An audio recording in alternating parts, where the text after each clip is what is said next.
আসলে ওর কাজ হচ্ছে মমতা বন্দ্যোপাধ্যায়ের হাত থেকে ক্ষমতা কেড়ে নিয়ে অন্য কারুর হাতে দেওয়ার কি করে বন্দোবস্ত করা যায় এবং মমতা বন্দ্যোপাধ্যায়কে জেলে পুরা যায়। সবার আগে তৃণমূলকে পশ্চিমবঙ্গের মানুষের কোনো বোকামি না করে, কোনো দুর্বলতায় না পড়ে এখান থেকে রাজনৈতিক পদ্ধতিতে ভোটের মাধ্যমে উৎখাত করতে হবে। আঞ্চলিক পার্টি তারা আবার সর্বভারতীয় বলে কি সব ছাপ লাগে।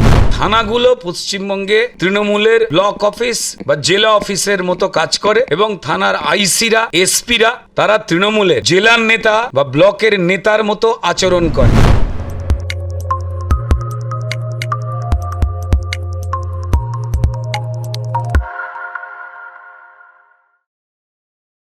বিজেপির পক্ষ থেকে, কেন্দ্রের পক্ষ থেকে যে 4 প্রতিনিধির বাহিনী পাঠানো হচ্ছে ভোট পরবর্তী হিংসা তদন্ত নিয়ে, সেটা নিয়ে আপনি কত আশাবাদী যে এরপরে আর এরকম ঘটনা ঘটবে না? দেখুন, যতই বাহিনী পাঠানো হোক না কেন এই অশান্তি আর হবে না। এটাকে বন্ধ করতে গেলে যা কোনো দিন ভাবাও যায় না যে যেভাবে অশান্তি হচ্ছে, তাহলে সবার আগে তৃণমূলকে পশ্চিমবঙ্গের মানুষের কোনো বোকামি না করে, কোনো দুর্বলতায় না পড়ে এখান থেকে রাজনৈতিক পদ্ধতিতে ভোটের মাধ্যমে উৎখাত করতে হবে। দেখুন, চোর থাকলেই চুরি হবে। আপনি যত তালা কিনুন, রাত জেগে বসে থাকুন, সিসিটিভি ক্যামেরা লাগান, পাহারাদার রাখুন, চোর বিভিন্ন রকম পদ্ধতি আবিষ্কার করছে। সেটা চাল ডাল, বালি, কয়লা, পাথর, চাকরি, ওবিসি সার্টিফিকেট চুরি, ভোট চুরি করে, ব্যালট পেপার খেয়ে ফেলে জিতে যায়। তো এই ধরনের চোর তো আগে জানা ছিল না যে এমনটাও চোর হতে পারে। ওরা রিসার্চ করেছে, রোজ রিসার্চ করে এবং পড়াশোনা করে এটাকে নিয়ে। তো তাই বাহিনী পাঠাবে, বাহিনী আসবে, ডেফিনেটলি বাহিনীর একটা কাজ করবে। কিন্তু আমার দেশের নিয়ম অনুযায়ী, যেটা অনেকেই মনে করেন যে কেন্দ্রীয় বাহিনী এলো মানে অনেকটা নিরাপত্তা হয়, কিন্তু যেহেতু রাজ্যের হাতে অনেকটাই ক্ষমতা থাকে, এই বাহিনীকে কোথায় কিভাবে মুভ করতে হবে, যেতে হবে, সেই কন্ট্রোল কিন্তু বাহিনী নিজে নিজে সিদ্ধান্ত নিয়ে যেতে বা করতে পারেন না। সেক্ষেত্রে লোকাল পুলিশ অ্যাডমিনিস্ট্রেশন তারা বাহিনীকে ভুল পথে অনেক সময় পরিচালিত করে। এ তথ্য বহু জায়গা থেকে এসেছে। কিন্তু আমার দেশের একটা নিয়ম আছে যে সেখানে বাহিনীকে অপারেট করবে রাজ্যের পুলিশ। অশান্তি দমন করা এটা পুলিশের কাজের মধ্যে পড়ে, অপরাধ দমন করা পুলিশের কাজের মধ্যে পড়ে। কিন্তু পুলিশের একটা বড় অংশের যারা বড় অফিসার রয়েছেন, তারা তৃণমূলের চুরি দুর্নীতির সঙ্গে, তারা এবং গ্রাউন্ডের থানার ওসি, তারাই তো তৃণমূল পার্টি পরিচালনা করেন। সবাই বলছে যে তারাই তৃণমূলের বিভিন্ন জায়গা থেকে তোলাবাজি এবং লুঠের টাকা পুলিশের ভ্যানে করে তৃণমূল নেতাদের বাড়িতে পৌঁছে দিয়ে যায়, যাতে নিরাপদে চুরির টাকা পৌঁছয়। তো যেখানে পুলিশের একটা বড় অংশ প্রমোশনের লোভ বা ট্রান্সফারের ভয়েতে অন্তত এই 2026 সাল অবধি পুলিশ মন্ত্রী মমতা বন্দ্যোপাধ্যায়ের আন্ডারে, তৃণমূলের দলের আন্ডারে কাজ করবে, ততদিন পর্যন্ত কেন্দ্রীয় বাহিনী যেখানে যেখানে পৌঁছতে পারছে সেখানে সেখানে কিছুটা কাজ করছে। কিন্তু এই কেন্দ্রীয় বাহিনীকেও কিন্তু এরা কিনে ফেলার চেষ্টা করছে, অভিযোগ আসছে বিভিন্ন জায়গা থেকে। তাই মানুষকে গণতান্ত্রিক পদ্ধতিতে কোনো রকম ভুল না করে, এই গণতন্ত্র বিরোধী সরকার, মানুষের অধিকার বিরোধী সরকার, মিথ্যে কথা বলা সরকার, যারা সরকারি আমলাদের কেউ নিজের দুর্নীতির অংশ করে নিয়ে তৃণমূলের পার্ট বানিয়ে ফেলেছেন, যতক্ষণ না পশ্চিমবঙ্গের মানুষ গণতান্ত্রিক পদ্ধতিতে ভোট দিয়ে উৎখাত করছেন, একটু সাহস নিয়ে ভোটটা দিতে হবে, ততক্ষণ পর্যন্ত তিনি তৃণমূলকে ভোট দিন বা বিরোধী বিজেপিকে ভোট দিন, তিনি নিরপেক্ষ মানুষও হন, তার ভবিষ্যৎ, তার সন্তানের ভবিষ্যৎ কিন্তু এই রাজ্যে ক্রমশই অন্ধকারে চলে যাবে তৃণমূলের হাত দিয়ে এবং এই চালাকির মধ্যে দিয়ে। এই চার প্রতিনিধির প্রতিনিধিত্ব করছেন বিপ্লব দে, সেই নিয়ে কুণাল ঘোষ বলছে যে তিনি হিংসার প্রতীক, তিনি আর কি বা করবেন, এটা কুণাল ঘোষ বলছেন। দেখুন, কুণাল ঘোষ তো নস্ট্রাডামুস নয়, গ্যালিলিও নয়, অ্যারিস্টটলও নয়, তাই না? উনি মাঝে মাঝে বলেন, বরাবর বহু কথা বলেছেন যে ওনার দলের নেত্রী, যাকে উনি রামকৃষ্ণ এবং তার ভাইপোকে বিবেকানন্দ বলেছিলেন, এহেন কুণাল ঘোষের কথা মানুষ কি আদপেই বিশ্বাস করে? যিনি বলেছিলেন যে এই সারদায় পশ্চিমবঙ্গের যে সর্বনাশ হয়ে গেছে তার আসল মাথা এবং সুবিধে পেয়েছেন মমতা বন্দ্যোপাধ্যায়, মানে মানুষের সর্বনাশ করেছেন। কুণাল ঘোষকে জেলে পাঠিয়েছিল কে? এই রাজ্য সরকার, রাজ্য সরকারের পুলিশ মন্ত্রী, মুখ্যমন্ত্রী ছিলেন মমতা বন্দ্যোপাধ্যায়। এই কুণাল ঘোষ যিনি দল থেকে সরে গেলেন, বিভিন্ন টেলিভিশন চ্যানেলে বসে বলেছেন যে চাকরি দুর্নীতি যা হয়েছে তৃণমূল জানত। কুণাল ঘোষকে আগে সবার আগে কৈফিয়ত দিতে হবে। আপনি সেই চাকরি দুর্নীতির সঙ্গে জড়িয়ে থাকা আর একটা লোক নিজেই বলে ফেললেন, কারণ আপনার দল এটা করেছে। তৃণমূল মানে আপনি, কারণ আপনি প্রত্যেক মুহূর্তে বলেন আমি তৃণমূলের অনুগত সৈনিক। তাহলে সৈনিক হয়ে কিসের সঙ্গে যুদ্ধ করছেন? সত্যের সঙ্গে, ন্যায়ের সঙ্গে যুদ্ধ করছেন, চুরির পক্ষে যুদ্ধ করছেন। তিনি বলেছিলেন সন্দেশখালিতে যা হয়েছে তা এই সরকার বা তৃণমূল বন্ধ করতে পারত, অর্থাৎ অন্যায় হয়েছে। এই আজকে একটা কথা বলছেন কুণাল ঘোষ, কালকে একটা কথা বলছেন।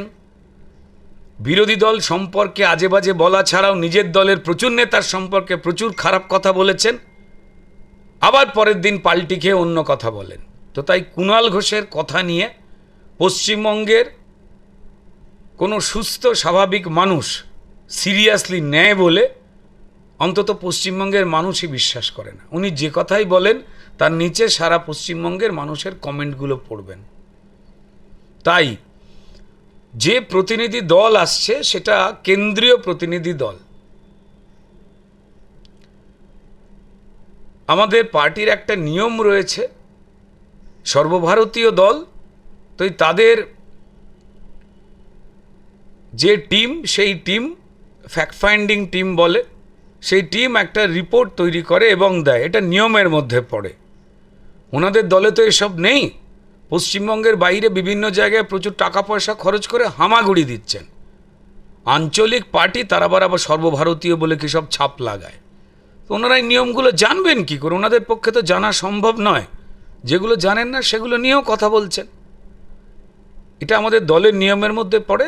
যে প্রতিনিধি দল আসছে তারা খুঁটিয়ে দেখবেন, তারা সেই রিপোর্ট দেবেন। আমাদের রাজ্যের পক্ষ থেকেও রিপোর্ট দেওয়া হয়েছে, স্বরাষ্ট্র দপ্তরের দিক থেকেও সরকারিভাবে রিপোর্ট চাওয়া হয়েছে, সেই রিপোর্ট যাচ্ছে। রোজই তো আপনারা মিডিয়ারা খবর করছেন যে বিজেপির কর্মীদের ঘর বাড়ি ভেঙে দেওয়া হচ্ছে, তাদের মারধর করা হচ্ছে। কালকেও দক্ষিণ কলকাতায় রাত্রিবেলা এই একই ঘটনা ঘটেছে। আর থানাগুলো পশ্চিমবঙ্গে তৃণমূলের ব্লক অফিস বা জেলা অফিসের মতো কাজ করে এবং থানার আইসিরা, এসপিরা তারা তৃণমূলের জেলার নেতা বা ব্লকের নেতার মতো আচরণ করে। তারাই তো চাইছে যে এই দুর্নীতির সরকারটা থাকুক, তাই তো তাদের মাইনে না বাড়লেও তারা অন্য জায়গা থেকে টাকা আসে বলে এই সরকারটাকে, চোর সরকারটার চোর সঙ্গী হয়ে, পুলিশ হয়ে হুরদির অপমান করে যাদের সঙ্গে অন্যায় ঘটছে সেই মানুষদের নামে কেস দিচ্ছেন, মিথ্যে কেস দিচ্ছেন। রঘুবীর বলে আমাদের দক্ষিণ কলকাতার আর একটা ছেলেকে গ্রেপ্তার করেছে, কারণ প্রত্যেক সময় ও লড়াকু মনোভাব নেয় এবং পুলিশের যে অন্যায় এই ভবানীপুর বা দক্ষিণ কলকাতা জুড়ে ভবানীপুর থানার আন্ডার দিয়ে চালানো হয় তার প্রতিবাদ করে সারাক্ষণ। তাই তার নামে জামিন অযোগ্য ধারা দেওয়া হয়েছে, হাইকোর্ট যাবে, আবার থাপ্পড় খাবে, পুলিশের লজ্জা নেই। তাই তৃণমূলের কোনো নেতা কি কথা বললো কি না বললো কিছু যায় আসে না, তারা নিজেদেরই হাসির খোরাক করছেন এবং এরা মিথ্যাবাদী পশ্চিমবঙ্গ জানে। তিনি অভিযোগ করছেন বলছেন ত্রিপুরার প্রাক্তন মুখ্যমন্ত্রী হচ্ছেন বিপ্লব দেব, ত্রিপুরায় নাকি সবচেয়ে বেশি হিংসা হয়েছে, তিনি আবার কি হিংসা তদন্ত করবেন, বিজেপি নাটক করতে পাঠাচ্ছে, এটা তিনি এটা বলেছেন। বললাম যে জানেন কম, তাই ভুল বকছেন বেশি। যে রাজ্যে চুরি জোচ্চুরি মানুষের দুর্নীতি হবার পর সেই রাজ্যের মুখ্যমন্ত্রী বলেন যে আমার দলে 99% নেতা সৎ, রোজ লোকে জেলে যাবার পরে রোজ লোকে চুরি জোচ্চুরি দেখতে পাচ্ছে, তৃণমূলের নেতা, মন্ত্রী, কাউন্সিলর, পঞ্চায়েত। তারপরে যে মুখ্যমন্ত্রী বলেন, যে দলনেত্রী বলেন, মমতা বন্দ্যোপাধ্যায়, যে আমার দলের 99% নেতা সৎ এবং পশ্চিমবঙ্গে এত অভাব, শিল্প নেই, চাকরি নেই, ছেলে মেয়ে রাস্তায় বসে সব চুরি হচ্ছে, তারপরেও তিনি বলেন যে আমি 99.99% কাজ উন্নয়নের করে দিয়েছি। এমন উন্নয়নের ঠেলা যে তাদের সন্ত্রাস করে ভোট লুট করে জিততে হয়। আরে যদি এতই উন্নয়ন করে দেন, এতই সৎ হন, তাহলে মানুষের চোখ খারাপ হয়ে গেছে সবার, সে তিনি যে কোনো দলই করুক না কেন। যিনি এই মিথ্যে কথা বলেন, রক্তপাতের ইলেকশন করে ভোটে জেতবার পরে পুলিশের সাহায্যে, যিনি তার দল এবং তার পুলিশের কর্তাদের দিয়ে বলেন যে পশ্চিমবঙ্গে নির্বাচন শান্তিপূর্ণ হয়েছে। এবার কেন্দ্রীয় নির্বাচন কমিশন অত্যন্ত কড়া হাতে একটা জিনিসকে দমন করতে পেরেছে, সেটা হচ্ছে মানুষের প্রাণ কেড়ে নেওয়া তৃণমূলের। যে রাজ্যে ছোট ছোট ইলেকশন, পঞ্চায়েত, কর্পোরেশন ইলেকশনে 50টার মতো লাশ পড়ে যায়, যা সারা ভারতবর্ষ যোগ করলেও এত লাশ পড়ে না, এত রাজ্যে নির্বাচন হয়, এতগুলো রাজ্যে বিজেপি রয়েছে বা অন্য রাজনৈতিক দলও রয়েছে, সেখানে রক্তগঙ্গা বয় না। এতই উন্নয়ন, এতই ভালো কাজ করেছেন যে বেকারত্বের ছড়াছড়ি, মানুষ চলে যাচ্ছে অন্য রাজ্যে, কোনো রকমে ভাতা দিয়ে মানুষের ক্ষোভকে প্রশমন করতে হচ্ছে এবং মিথ্যে কথার বন্যা বয়াতে হচ্ছে। তাদের রোজ চোররা জেলে যাচ্ছে, আদালত বিচার করছে বলে আদালতকে, বিচারপতিদের অসম্মান করা হচ্ছে। এরা চোর, এরা জোচ্চোর, এরা স্বভাবে খারাপ, এ সবাই জানে। এরা গণতন্ত্রের বিরোধিতা করবার জন্য একজোট হয়ে একটা কোম্পানি খুলেছে, এ সবাই জানে। তাই কুণাল ঘোষের মতো লোকের কথায় পশ্চিমবঙ্গের মানুষ কেউ কান দেয় না, ওর দলের লোকেরাই হাসে, এ উনিও জানেন এবং উনি প্রত্যেক মুহূর্তে চান ওনার দলের লোকেরাই বলে মমতা বন্দ্যোপাধ্যায় ওনাকে জেলে পাঠিয়েছিল। তাই যতক্ষণ না পর্যন্ত মমতা বন্দ্যোপাধ্যায়ের পুরো সর্বনাশটা করতে পারছে, ততক্ষণ কুণাল ঘোষের শান্তি নেই। আগড়াম বাগড়াম বলে আসলে ওর কাজ হচ্ছে মমতা বন্দ্যোপাধ্যায়ের হাত থেকে ক্ষমতা কেড়ে নিয়ে অন্য কারুর হাতে দেওয়ার কি করে বন্দোবস্ত করা যায় এবং মমতা বন্দ্যোপাধ্যায়কে জেলে পোরা যায়, এটা আমার ভাবনা। যেভাবে মমতা বন্দ্যোপাধ্যায় একটা রাজ্যে ক্রমাগত মানুষের অধিকার, মানুষের যে প্রাপ্ত টাকা, একজন মুখ্যমন্ত্রী হিসেবে তার দলের নেতারা, তার সিলেকশন করা মন্ত্রীরা যেভাবে চুরি করে ক্ষতি করে গেছে পশ্চিমবঙ্গে, ইভেন যারা তৃণমূলকে ভোট দেয় তাদেরও বাদ দেয়নি, তাদের বাচ্চাগুলোকে ভুয়ো শিক্ষক দিয়ে পড়িয়েছে। কাউকে ধরেছেন মমতা বন্দ্যোপাধ্যায় মুখ্যমন্ত্রী বা পুলিশ মন্ত্রী হিসেবে? না, উনি অন্যায়কে ঘটতে সাহায্য করে গেছেন। যারা পশ্চিমবঙ্গের মানুষের চাল ডাল, চাকরি বাড়ি, পাথর, কয়লা, বালি, প্রাণ চুরি করেছে, তাদের বিল বলেন, ভালো ছেলে বলেন, বাঘের বাচ্চা বলেন। শোনা যায় যে সুন্দরবনের বাঘেরা কিন্তু মমতা বন্দ্যোপাধ্যায়ের নামে মানহানির মামলা করতে যাচ্ছে। আমাদের বাচ্চারা তৃণমূলের নেতাদের মতো দেখতে হয় না, যাদের চোখ মুখের মধ্যে চোর ছাপ আছে, বাঘেরা না কি বলছে শুনতে পাচ্ছি। কি বলবো, সেখানে কোথায় কুণাল ঘোষ? আমাদেরই কপালের দোষ।